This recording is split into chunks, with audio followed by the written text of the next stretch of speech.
Здравейте и добре дошли в видеокаста на Checkpoint София. Това е пространство, в което ще си говорим открито за сексуалното здраве, ХИВ, сексуално преносимите инфекции, отношенията, стигмата и всички от тези теми, за които хората често се притесняват да говорят, но които засягат живота на всеки от нас. Днес наш гост е човек, който повече от 15 години работи в областта на превенцията на ХИВ и сексуалното здраве. Човек, който е срещнал хиляди хора, помогнал е на много от тях да направят първия си тест, да получат лечение или просто да намерят място, където няма да бъдат осъдени. При мен е Елена Биринджиева, управител на Checkpoint София. Аз съм Александър Миланов. Останете с нас. Елена, благодаря ти за този разговор. Сексуалното здраве не е тема за срам, но пък когато кажем сексуално здраве, много хора автоматично мислят за болести и инфекции. Всъщност какво е сексуалното здраве? Всъщност, в България, когато кажеш сексуално здраве, се разбира не точно болести и инфекции. Разбират се проблеми, примерно с ерекцията, проблеми в самите отношения между партньорите и на последно място са полово-предаваните болести. Тоест не се мисли много за тях, защото българина смята, че има по-сериозни проблеми, отколкото сексуално преносимите болести. Какви, например? Например, нали, да имаш засечка в леглото. Това е сериозен проблем за повечето мъже. И имаме много обаждания, в които казват: абе, какво е това сексуално здраве? Какво правите там? Тоест, и в този ред на мисли, когато създадохте Центъра за сексуално здраве преди повече от 20 години, как се прие това място специално, където се говори само за секс и се лекуват само неща, които се предават чрез секс? По принцип това място така беше планувано да бъде едно много ниско достъпно и много отворено и уютно място, в което хората могат да споделят. И първите ни пациенти бяха буквално в шок. Те не можеха да повярват, че отварят вратата. Все пак това е, нали, лечебно заведение и срещат едни усмихнати хора. Лекарите задават едни много такива благи въпроси, никой не поставя присъди, защото до тогава в България, пък и сега, се процедираше в тази област и се действа по много брутални начини. Няма какво да си говориме. Осъдителното и плашещото от страна на хората, които изследват или лекуват тези инфекции, присъства постоянно в консултирането. От сорта на: трябваше ли ти сега да правиш такъв секс? Защо си такъв? Защо си бил там? Ти пил ли си алкохол? Ползвал ли си други неща? И така нататък. И това се натрупва и хората се плашат. Дори и младите, на които въобще не им пука, те пък предпочитат да мълчат. Тоест има едно известно неудобство, когато говорим за секс, макар и при тази достъпност на информацията и всичко останало. Да. Добре, защо в България тогава все още ни е трудно да говорим свободно за секс и сексуално здраве? Как да не ти е трудно, когато не се говори никъде, няма в училищата здравно образование, в семейството това е тема табу, когато се говори за тези неща, ако си контактуват родителите на някаква сексуална тема, се говори с птички и пчелички от самото начало и какви ли не други асоциации. И единствените информационни канали са интернет пространството, което е безкрайно и в него има страшно много заблуждаваща информация, и приятелската среда, която обикновено е на същото ниво, на което си и ти. А какви най-често въпроси за сексуалното здраве, така най-общо, задават хората, които срещате? Въпросите са свързани предимно с тази болест лекува ли се. Това го чувам почти всеки Мгм. ден. Много е важно нещо да се лекува. И за това болестите като тези инфекции, като гонорея, като хламидия, някак си така се подминават с по-лека ръка, защото се лекуват. Мгм. В този ред на мисли, когато хората чуят сексуално преносими инфекции, обикновено си представят, че е нещо рядко, особено като се случва на тях. Нали. Вероятно имате случаи, в които хора, които срещат една хламидия, изпадат в паника, като че това да е нещо, което е изключително рядко. Каква е реалността? Реалността е, че първо още на ниво изследване няма достатъчно ясна и точна информация как се изследват тези инфекции. И самите специалисти не обръщат особено внимание на тези инфекции, защото в България по принцип този тип заболявания трябва да се лекуват от дерматовенеролозите. А те отдавна са дерматолозите. Те отдавна са излезли от това русло и са поели по друг път на естетиката М. и процедурите, и венерологията е останало едно много малко ъгълче с много малко специалисти, които имат интерес в нея. И съответно няма кой правилно да консултира хората какво да изследват. И те изследват всевъзможни неща, излиза някакво заболяване, после почват да търсят специалист. Но те не са много, тези специалисти. Тоест това, което вие казвате, че няма много хора и специалисти, които да лекуват Няма, сексуално да, преносими които инфекции. разбират от сексуално преносими инфекции, защото и гинеколози, и уролози също могат да лекуват. Инфекционистите, очудващо за мен, не знам защо в годините не са ангажирани с този проблем. И има, които имат способностите да лекуват, но това не се случва. Това не Мгм. се случва. И пациентът е прехвърлян от един специалист на друг, без да се реши проблема. И една хламидия нелекувана може да доведе до доста сериозни последствия. И всъщност има и пациенти, които се лекуват прекалено много, с десетки антибиотици в рамките на година или две съм виждала и чуват от специалистите, че това не може да се излекува, което е направо, нали. Какви инфекции виждате в практиката си най-често в момента?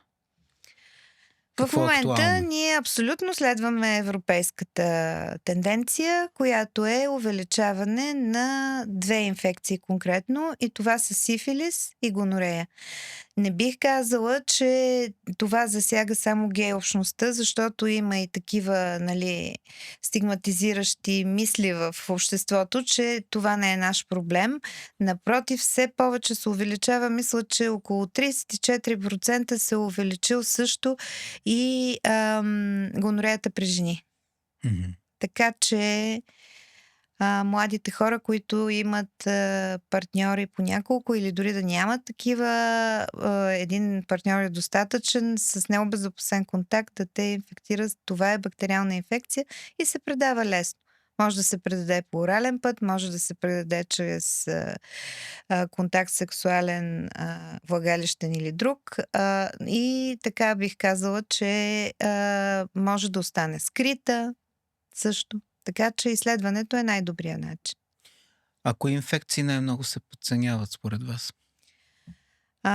Според мен най-плашещата от всички инфекции е сифилис инфекцията.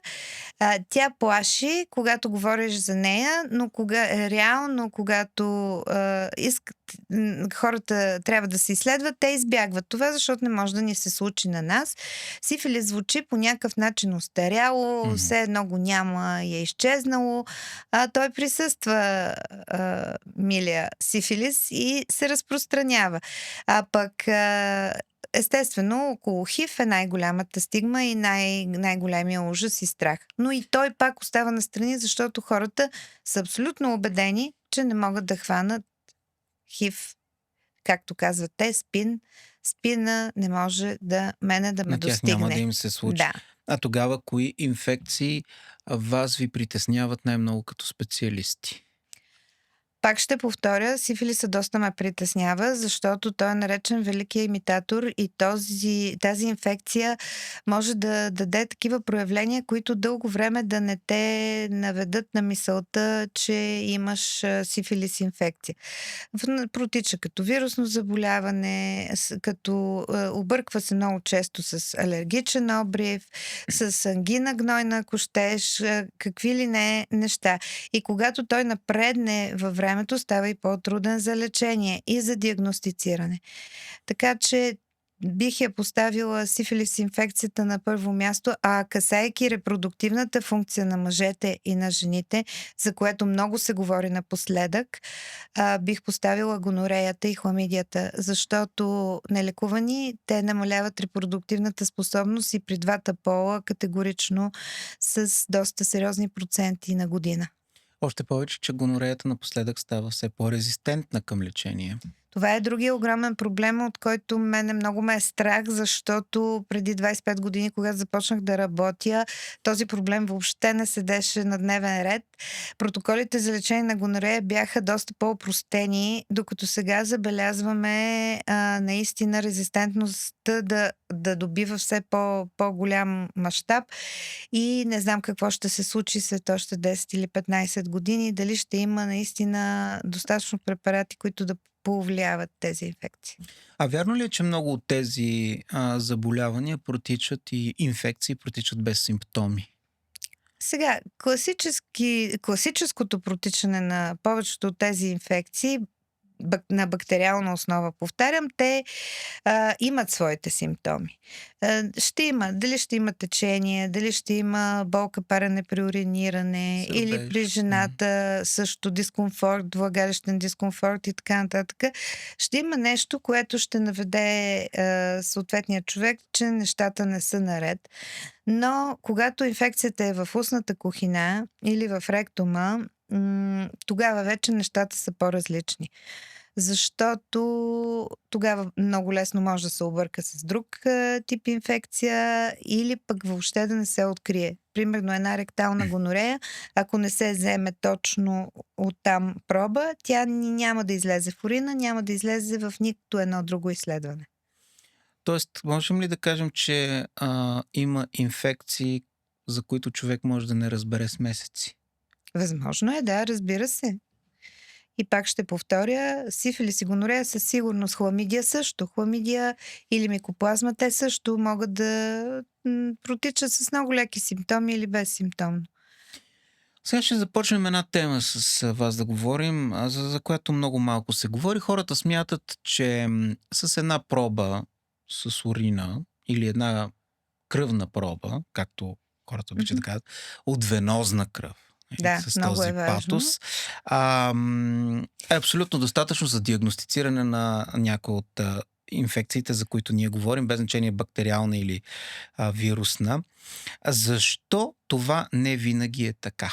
Защо една проба от урина или една проба от венозна кръв или една вагинална проба не са достатъчни? И аз го споменах и преди малко, че реално цари едно общо неразбиране.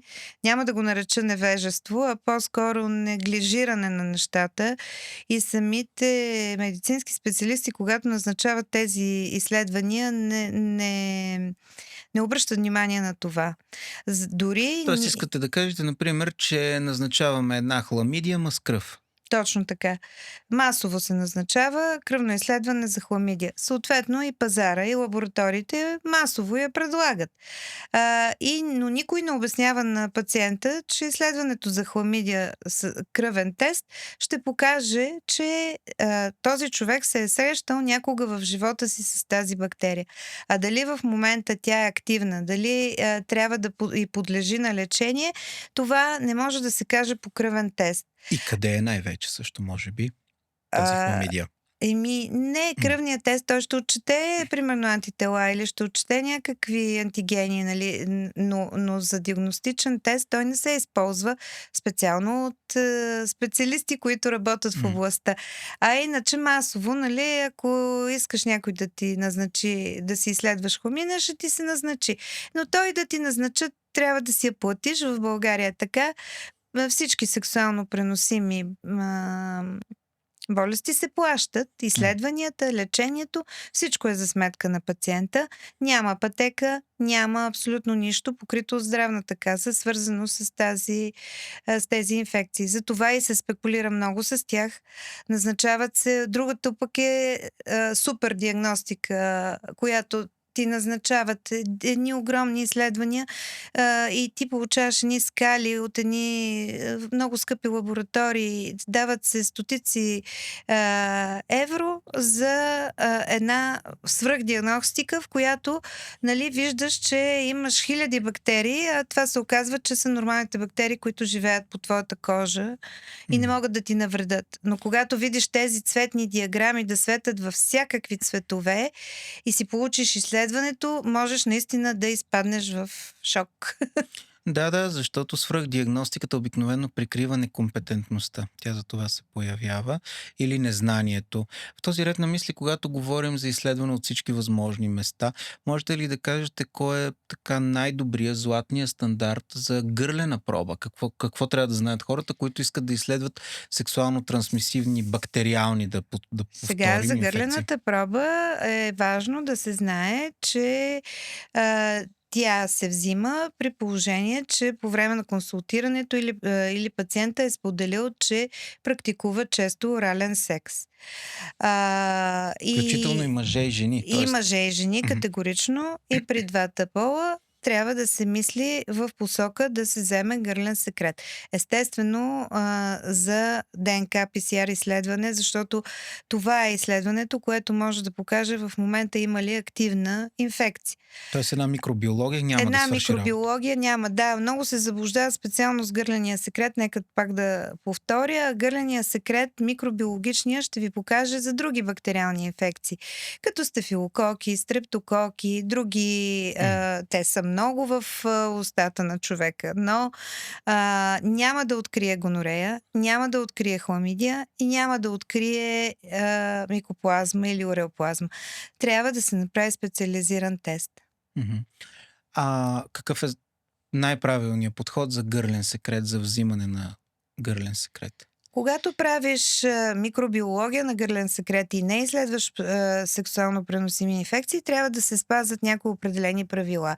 Да е сутрин, нагладно, да не си пушил, да не си дъвкал дъвка или Мгм. храна да си приемал. И се взима нагладно, без да си мил зъбите или тоалет на устата да си правил, докато малко по-свободни са нещата, когато изследваш за сексуално преносими инфекции и се прави PCR изследване. Там няма такива стриктни правила. Добре е наистина да не, нали, да не си дъвкал дъвка непосредствено преди да дадеш изследването или да си приемал храна или Мгм. течности, но в никакъв случай не мога да кажа, че е толкова строго определено като микробиологията. Може да се даде по всяко време на деня пробата. А защо се подценява изследването на ректален секрет, според вас? Защото е табу. Това е наистина дори в самите лаборатории, самите лаборанти отказват да приемат ректални секрети. Масово. Дори ние, когато започнахме преговори, нали, с отделни лаборатории да извършват нашите изследвания, всичко се свеждаше до урина и влагалищен секрет. Оралните и ректалните проби, особено ректалните, си кажеш: а как така? Защо? Защо трябва да се прави?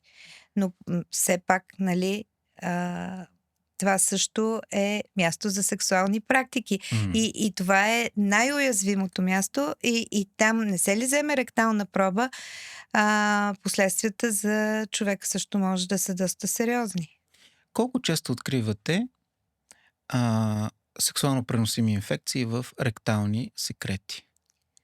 Масово откриваме, може би в ректални проби при нас, ние сме все пак специализиран център, около 70% от секретите бих казала, че са положителни от ректални проби. И то забележете при хора, които са се изследвали преди това с урина и са дали отрицателен резултат. Това, което вие казвате всъщност Но никой не ги е консултирал. Т.е. това, което вие казвате, е, че една сексуално трансмисивна инфекция може да бъде намерена в ректума, но не в урината, или в гърлото, но не в урината, или не в ректума. Т.е. тя може да е на едно конкретно място и по тази причина Точно се налага така. изследване на трите места. Ако има рискови контакти от всякакъв тип, най-доброто, златния стандарт е да се вземат проби както урина, така ректален, така и орален секрет. Естествено, това е свързано с повече разход на повече средства. Ние в центъра приоритизираме, след като консултираме, приоритизираме 1 или 2 места, за да не изпуснеме, защото масово се пропуска. Само жените или само мъжете имат повече сексуално трансмисивни инфекции в ректума? Сега, пак ще отговоря по този начин, че при нас в центъра ние сме все пак център, който работи с мъже, които правят секс с мъже, и това е основната ни част, но в последната година започват да се появяват и доста жени. И това е мит, че нали, жените не правят ректален секс. В смисъл. Това е наистина мит. Защото в една двойка всичко е позволено и защо не. Но това пак, нали, все едно съм го казала, може би. Добре. А кои са най-честите пропуски, които правят хората, когато се тестват, особено с секрети? Един от тях може би е, че си избират само урина или само... Да. А друго какво? Не, сега, ако е мъж и е активен мъж, хетеромъж, няма други контакти, нормално е да даде само урина. Нали? Ако практикува орален секс, е желателно да даде и орален сега. Зависи какви са сексуалните практики. Какво бихте казали на човек, който никога не е чувал за PCR диагностика? Аз го обяснявам много просто. Казвам, напротив, те повечето хора вече след COVID научиха за PCR диагностиката или поне са чували, но аз им казвам, това е ДНК тест и тогава става много сериозно. И той е такъв, но и той ще ви покаже в момента имате ли тази инфекция или я нямате. И той не е базиран на антитела или други недостоверни факти. Това ли е най-точният тест? Принципно, за диагностика на сексуално преносими, това е точната диагностика. Бактериални инфекции. Златният стандарт за изследване. Сега, нека да правим една така импровизирана игра на митове и факти. Ще ви кажа някои твърдения, които срещаме и в социалните мрежи, и сме ги чували, разбира се, в практиката си. Можете ли да кажете дали е мит или факт, че щом човек няма симптоми, значи няма инфекция? Мит. Защо? Защото има много скрити инфекции. Оралният секс е безопасен, т.е. ако прави орален секс, нищо не може да ми се случи. Мит. Защото? Защото по орален път можеш да се заразиш с доста от сексуално предавани болести. И най-вече сифилис. Сифилис, да. Гонорея може би също. Също. Добре. А само хора, които имат много партньори, ли се заразяват? Мит. Категоричен мит. Не е така. Можеш един партньор да срещнеш, правиш и необезопасен секс, той може да те инфектира с букет от сексуално преносими инфекции. Защото самия той не знае най-вероятно, че е носител. Точно така. А щом е млад един човек, няма от какво да се притеснява, той имунитета му е здрав. Нали? Това сигурно са го чували също. Ти само мит. Абсолютен мит. Всеки казва, аз не боледувам от моите хора. Аз не боледувам, аз съм много здрав. Имунитет. Да, и това не може да ме хване мене. Мгм. А презервативите предпазват от абсолютно всичко? Полумит. Да. Предпазват презервативите от огромна част от половопредаваните болести. Има една инфекция, която е човешки папиломавирус или ХПВ. Там вече може да настъпи инфектиране и без и с презерватив, ако правиш секс. Да, като сме на тая тема за HPV, ам, нелекувания, неконтролирания HPV, до какво може да доведе? Всички Еми, носим HPV, защото имаме сексуални контакти, така се твърди. те са много генотипи на този вирус, но има определено няколко щама, които са опасни, по-рискови. И неизследвани, неоткрити, неглижирането на ХПВ инфекцията, особено пък вакцинацията, също може да доведе след години до ракови заболявания на гърлото, на дебелото черво, на простата, Ректума. на ректума. Да. Да, влагалищен също на Мгм. матката, на шийката на матката и така нататък. Добре, сега да си говорим за нещо, което не се вижда под микроскоп и това е стигмата. От кое повече се страхуват хората? От самата инфекция или от резултата? От резултата категорично.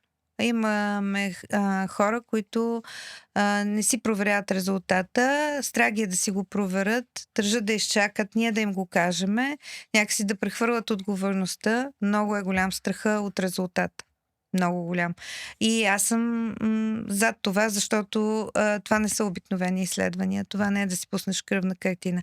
И там има едно притеснение, но тук е по-голям страха. Случва ли се хора да си отлагат тестването и изследването с години? О, да.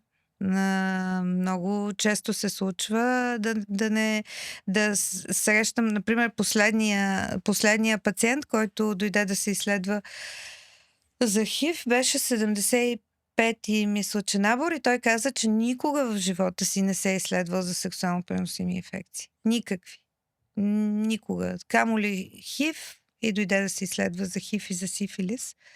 И ми направи впечатление, че това е един човек на 50. Как си го обяснявате? С срама, страха.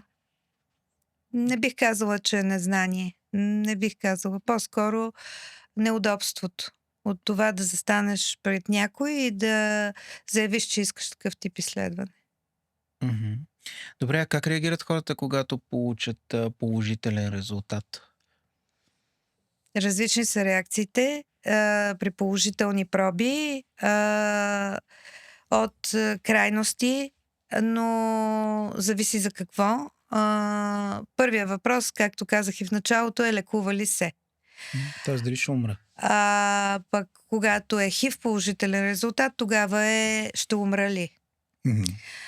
Но в интерес на истината все по-рядко ми се задава този въпрос, защото младите хора имат вече приятели, познати, които живеят с ХИВ. Те виждат, че това не е смъртна присъда, че не е диагноза смъртоносна, каквито бяхме свикнали преди 30 години да виждаме. И все по-малко този въпрос се надявам да го чувам, защото наистина. Какво казвате в първите минути на човек с положителен резултат? Например, за един сифилис, един ХИВ, една хламидия.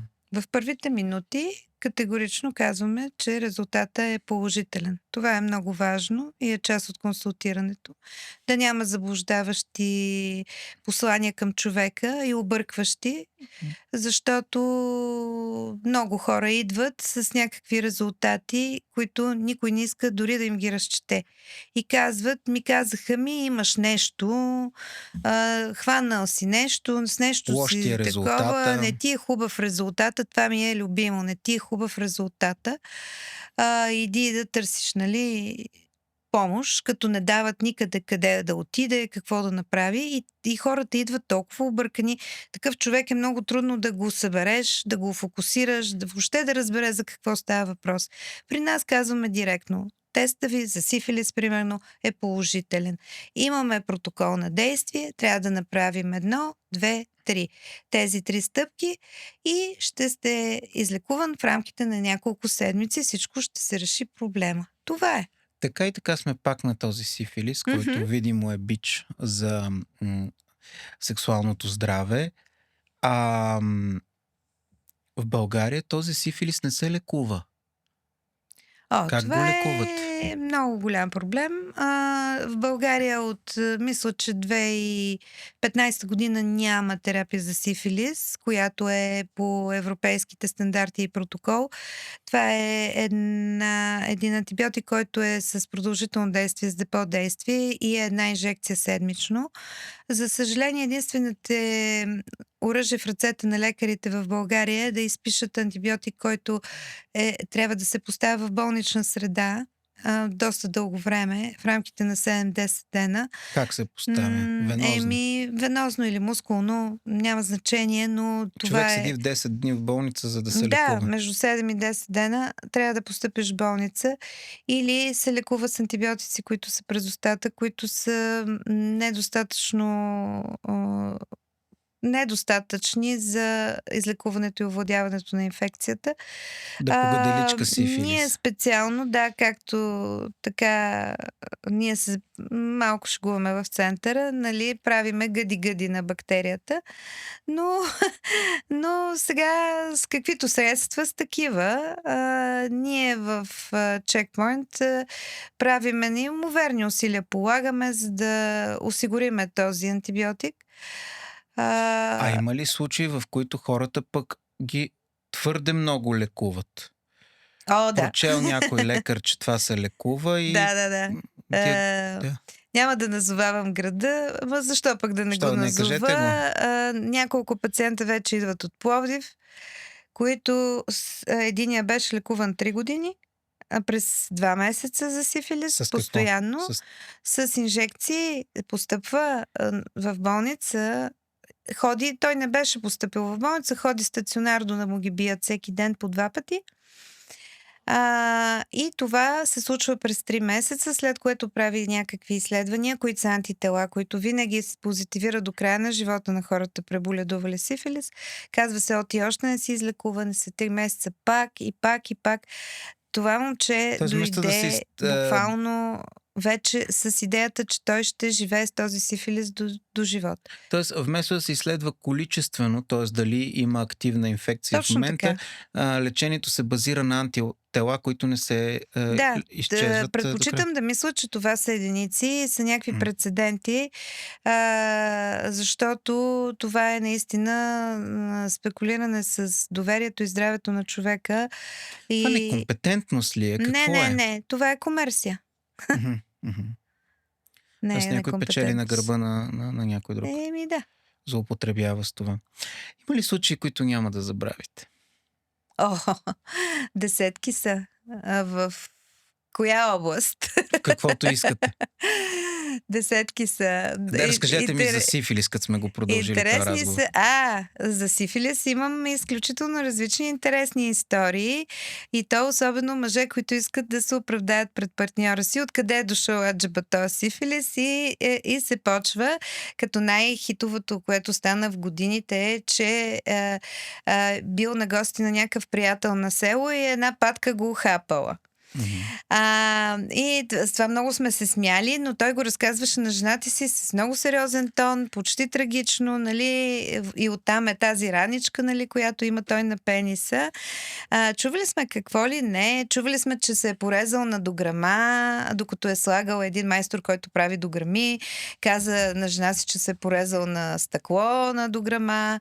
Оправданията в този случай са хиляди, десетки са, хиляди са, и с всякакви. Ние опитваме да овладееме нещата. Аз не смятам, че една сексуално преносима инфекция трябва да развали една връзка. И ние им помагаме на хората някакси да преодолеят този проблем. Но имаме много интересни. Те казват всички, вие работите на много весело, интересно място. Не бих казала. Може би отстрани, когато разкажа някоя история, е весело, но когато си вътре в човешките отношения, в тези, когато ти се случи такова нещо, срамна, нали, тя доскоро даже, пак съм го Още си... срещнала, срамна Да. болест. Тази срамна болест, когато те хване, не е нито за споделяне, нито за приказка. И когато има някой, който може да те чуе, каквито сме ние в Checkpoint, там пък вече се много говори за това нещо в детайли. Имате ли консултация, която е променила буквално нечий живот? Така спомен за такава среща. Имам. Разказва ли ви се? Имам доста истории, които смятам, че съм повлияла добре. Предотвратила съм разпадането на доста семейства и връзки. Това го оставям, нали, като лека форма. Смятам, че благодарение на моето кризисно консултиране съм помогнала на доста хора да не посегнат на живота си, буквалния смисъл, и да продължат напред. И след което ги виждам, нали, живеят спокоен живот, имат деца, чувстват се добре. Помагала съм на хора, които се притесняват как да кажат на партньора си. Говоря за ХИВ конкретно, и заедно извървяваме този път и сме казвали на партньора, и тази двойка остава заедно. В много съдби съм се намесила. А история, която ви е разплаквала? Когато плача за истории, това е от безсилие в повечето случаи, защото не мога да обърна системата, не мога да помогна на всеки. Когато виждам един беден човек, който буквално си брои стотинките и го гонат от всяко едно болнично заведение, това вече ме разстройва много сериозно. А напоследък срещам доста такива хора. Какво научихте за хората от вашата работа? За хората научих, че една голяма част от тях смятат медицинските лица и въобще хората, които им помагат и които за безсмъртни.